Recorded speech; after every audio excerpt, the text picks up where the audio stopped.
Yorkshire ادبی forum کا قیام دیار غیر میں علم و ادب سے دلچسپی رکھنے والوں کے لیے نہ صرف شجر سایہ دار ہے بلکہ یہاں کی ادبی روایت روشنی کی جھلک و ادب سے لگاؤ رکھنے والوں کے لیے تازہ ہوا کا جھونکا بھی ہے۔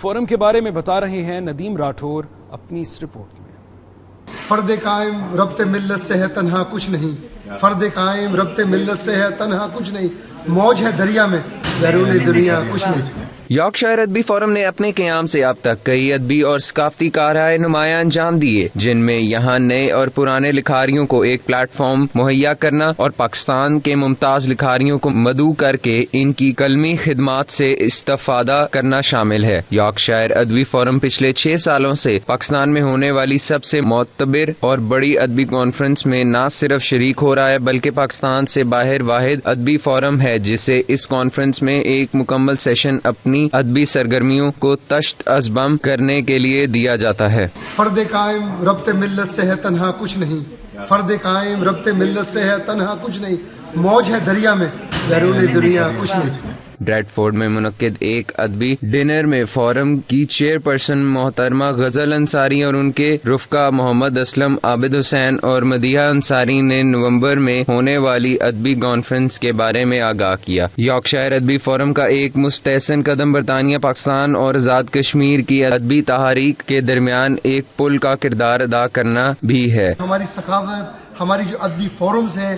ہماری آرگنائزیشنز ہیں، ہمارے انڈیویجولز افراد جو ہیں as a community, as individual جو افراد ہیں ان کو ہائی لائٹ اور پروموٹ کیا جائے تاکہ اپنی پوری قوم کو جو ہے ایک جذبہ پیدا ہو کہ ہم زندہ قوم ہیں، ہم کوئی سوئے نہیں ہیں، ہم جاگتے ہوئے ہیں اور ایک دوسرے کے ساتھ پیار محبت کا پیغام پوری دنیا میں پھیلانا چاہتے ہیں۔ جہاں رہے گا وہاں روشنی لٹائے گا، کسی دیے کا بھی اپنا مکان نہیں ہوتا، تو ہم جہاں پر بھی ہیں ہم پاکستانی ہیں